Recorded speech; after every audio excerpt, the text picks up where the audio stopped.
Unsolved mysteries, huh? They really get under your skin, don't they? The questions, the Mm. details, you just can't let them go. It's like a puzzle you're compelled to solve. Exactly. And today we're diving into one that's both tragic and mysterious. The alphabet murders. Happened in Rochester, New York. Ah, yes, Rochester. Yeah. We're using Wikipedia as our main source, and let me tell you, there's a lot to unpack. It's a case that has baffled investigators for over 50 years. The combination of tragedy and this really eerie pattern in the killings. Yeah, the pattern is what gets you, and it's a reminder that finding justice, well, sometimes it's not a straight line. Absolutely. These weren't just random acts, Hmm. The victims, the locations, Hmm. the timing. Right, there's too many similarities. Exactly. Someone was planning this, carefully choosing their victims and evading capture. It's unsettling. Okay, so picture this. Rochester, New York, between 1971 and 1973. Okay. No Amber Alerts, no DNA testing like we have now, and 3 young girls disappear from ordinary, everyday places. And the way it happened. Well, that's what makes this case so disturbing and so hard to forget. So our first victim, Carmen Colón, she was only 10 years old when she vanished, November 16th, 1971. And what makes her case even more disturbing is the last time anyone saw her. Oh, you're talking about how she was seen running away? Yeah, running from a dark Ford Pinto hatchback, right on Interstate 490, and she was naked from the waist down. Yeah. Just imagine, desperately trying to flag down cars during rush hour. Oh my gosh, it's so awful to think about, like, how many people must have seen her but didn't stop? Right. It really makes you think about the bystander effect, Hmm. how sometimes people freeze up in a situation that's just so shocking. It's hard to comprehend. And then, 2 days later, they find her body 12 miles away. Strangulation, signs of rape, a fractured skull. Awful. Just awful. And to add another layer to all this, the source mentions she was having these really violent nightmares before she was abducted. Oh, wow, I didn't know that. Yeah. So some people speculate, maybe there was abuse happening before she was taken. Oh gosh, that's just heartbreaking. It really is. Just adds to the tragedy of it all. And even with all the public outrage, the billboards, the reward money, nothing. Carmen's case went unsolved, and then, not even 2 years later, 11-year-old Wanda Walkowicz disappears. April 2nd, 1973. And again, it's such an everyday situation turned deadly. She was walking home from the store, struggling with her grocery bag. Some people think she's talking to someone in a brown car. It's terrifying how easily it happened. It's like the killer was just waiting, blending into the background. Lurking in plain sight. Yeah, exactly. And then her body is found the next day, 7 miles away. Same story. Ligature strangulation, probably with a belt this time. And evidence of sexual assault. There were signs of a struggle, too. It's chilling, this escalation in violence, going from manual strangulation to using a ligature. Yeah, it's often a sign of a serial offender getting more confident, more detached. Right, and then there's that odd detail with the cat fur. Right? Oh, yeah. Investigators found white cat fur on her clothes, but her family didn't own a white cat. A clue, a mistake, something to throw off the investigation. What do you make of it? It's one of those details that makes you wonder. Could be significant, could be nothing. But in a case like this, every detail matters. It makes you realize how meticulous investigators have to be. Every little thing could be a piece of the puzzle. Exactly. Every piece has to be examined. Okay, so now fast forward to November 26, 1973. Thanksgiving's just over, and 11-year-old Michelle Maenza is walking to the store. Just a normal errand. Right, just to pick up her mom's purse, nothing out of the ordinary. But then she vanishes too. It's like the killer was drawn to these moments of routine, maybe when people were less on guard. It's chilling to think about. It really is, and this time there were people who saw her. One witness saw her crying in a car, a beige or tan one speeding away, and another. Oh, this one's even more unsettling. Yeah, this other witness actually saw a man holding her by the wrist, matching the description they had of the suspect. And he hit her when the witness stopped to help. Can you imagine? The fact that he didn't try to run, didn't panic, it shows how in control he felt.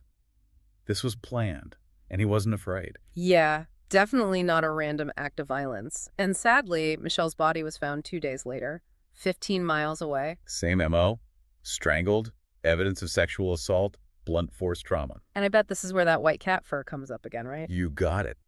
On Michelle's clothes, too. 2 victims now, both with white cat fur that didn't belong to them. What does that tell us about the killer? It's gotta mean something, right? Maybe it's intentional, like a calling card, or maybe it's just a coincidence. Either way, it's a crucial detail that has haunted investigators for decades. trying to understand if it was deliberate or accidental. It's a question that could hold the key to unlocking the whole mystery. Maybe. So here we are. 3 young girls abducted and murdered in a similar way, all found near expressways, and 2 of them with this mysterious white cat fur. What were investigators thinking at this point? Well, they're seeing a clear pattern. They're looking for someone who knows Rochester, who likely has a car, and maybe owns, or at least has access to a white cat. Right, that makes sense. But there was another chilling similarity between Wanda and Michelle, wasn't there? You're thinking about the stomach contents. Yeah. Both of them had been fed before they were killed. It's like, why? What would make someone do that? It definitely adds another layer of psychological complexity to the case. What was the killer's motive? Were they trying to gain the girl's trust? Or is there something even darker going on? It's a question that's hard to even think about. I agree. And of course, there's the whole double initial thing. Carmen Colón, Wanda Walkowicz, Michelle Maenza. Could the killer have chosen them because of their names? Now that's the million-dollar question, isn't it? It seems so specific, almost too risky for a killer to rely on finding victims like that. Right. But then again, maybe those initials meant something to the killer, Maybe it was part of their fantasy. We just don't know. It's mind-boggling. So we've got this incredibly complex investigation, a hotline, a composite sketch of the guy seen with Michelle. Over 800 suspects looked into. Did any of those leads go anywhere? Well, that's where things get even more interesting. We'll dive into the key suspects and all the twists and turns of this unsolved mystery in part 2 of our deep dive. We're back, and honestly, this deep dive into the alphabet murders is even more unsettling than I thought it would be. It's like we keep hitting dead ends, so many questions, and still no answers. It's frustrating. It really is a case that sticks with you. And as we get into the suspects, well, it gets even harder to separate coincidence from something more intentional. Okay, so let's talk about Miguel Colón. Carmen's uncle. Right, Carmen's own uncle. Family being involved just adds a whole other level to this whole thing. Absolutely. It brings up a whole new set of questions, about trust and betrayal.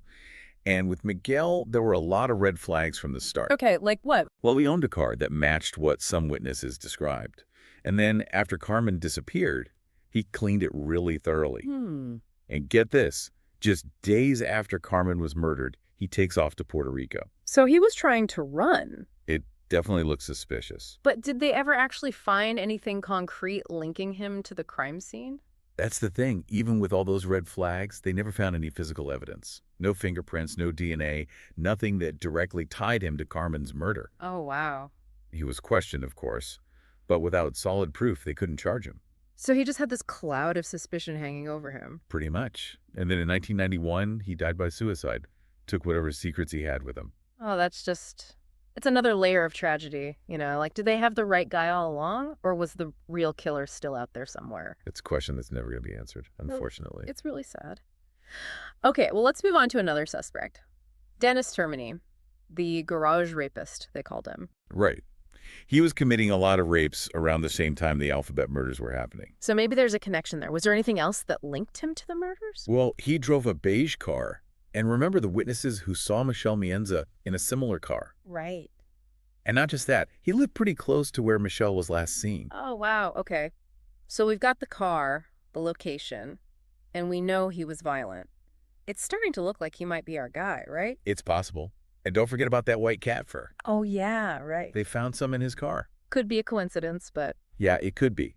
But in a case like this, you have to consider every possibility. So what happened to him? Did they ever arrest him for the alphabet murders? Well, that's where it gets tricky. He ended up committing suicide while he was running from the police in 1974.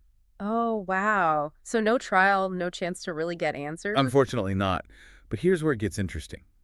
In 2007, they exhumed his body to get a DNA sample. Oh, wow. So they could finally test his DNA against the evidence. Did it match? Not for Wanda Walkowicz. They compared his DNA to the evidence they had from her case, and it was a no-go. Ugh, another dead end. Yeah, it was. And the really frustrating thing is they don't have any DNA evidence from Carmen or Michelle that they can test. So even though they ruled him out for Wanda, we still don't know for sure about the other two. It's like every time we get close to an answer, the trail just goes cold. It's got to be maddening, Not just for us trying to figure it out, but for the families especially. Absolutely. They've been waiting for answers for decades, and it's got to be so incredibly hard to live with that uncertainty. Okay, well, this next suspect might ring a bell, especially if you're into true crime stuff. Kenneth Bianchi, part of the Hillside Strangler duo. Yeah, the Hillside Stranglers. Right. And now he's popping up in Rochester. Well, he was living and working in Rochester during the time of the Alphabet murders. He was an ice cream vendor, actually. An ice cream vendor. Seriously. Kind of creepy, right? And his route took him right by the areas where Carmen and Wanda were abducted. It's like something out of a horror movie, an ice cream man. It just adds another layer of creepiness to this whole thing. It definitely does. Yeah. And he fit the description that witnesses gave, too.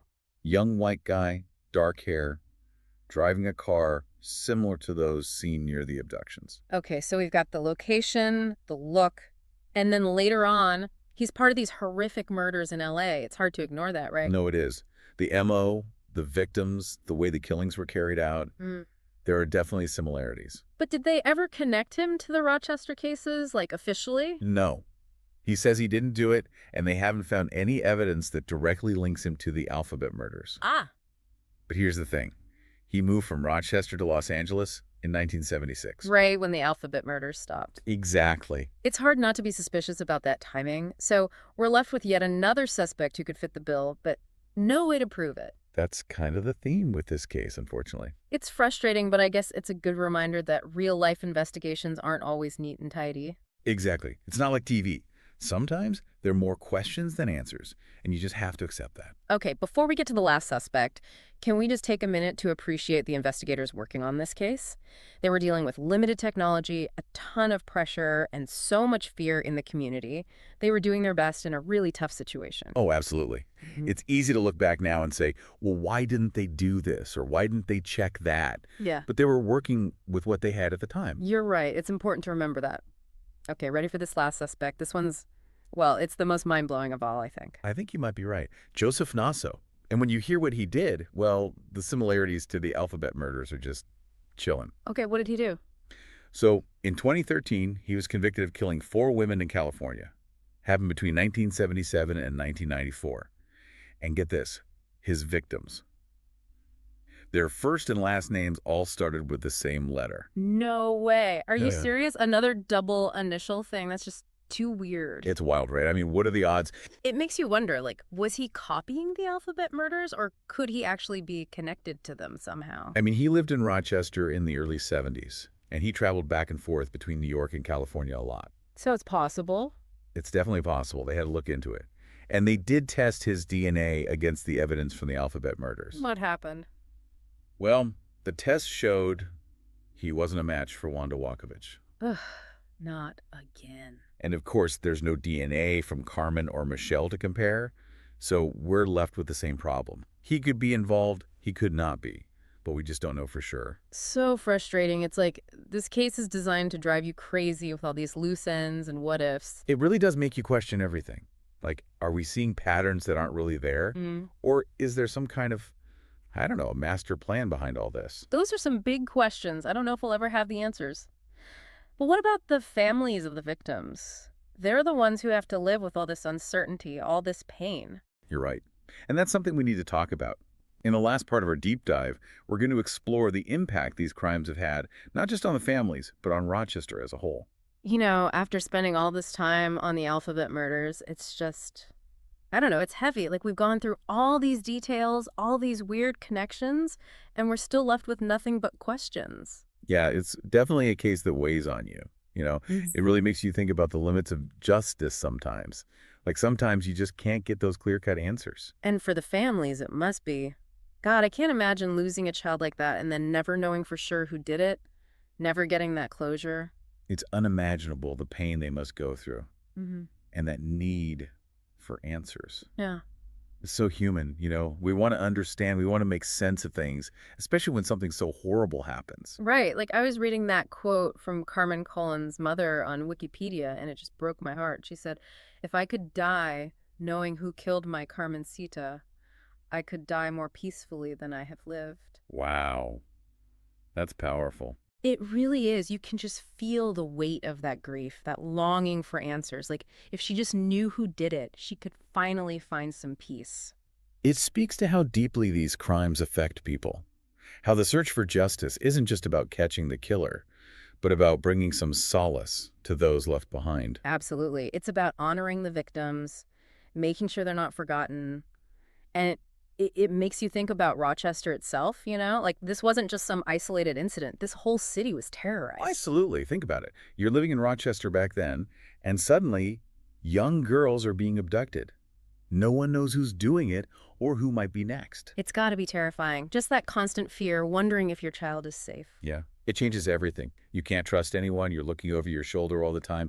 That kind of fear just seeps into every part of your life, and it doesn't go away easily. It's a reminder that these kinds of crimes, they have ripple effects. It's not just the immediate victims, it's the whole community that suffers. Exactly. Yeah. And the thing is, even after 50 years, the alphabet murders haven't faded away. People are still talking about it, making documentaries, writing about it. Yeah, I guess it's like, we can't let go of these unsolved mysteries, can we? We need to understand, to find the missing pieces. There's something about the unknown, the unresolved, that it draws us in. We want to make sense of the chaos, to find that order, that explanation. Maybe it's just human nature. Yeah, maybe it is. So here we are. No convictions, no real answers, just a city and a bunch of families forever marked by these tragedies. I mean, is there any hope that this case will ever be solved? Well, the police in Rochester say they haven't given up. And you never know, right? There could be new evidence. DNA technology is always advancing. Maybe something will come up that finally points to the killer. It's a long shot, but hey, anything's possible, right?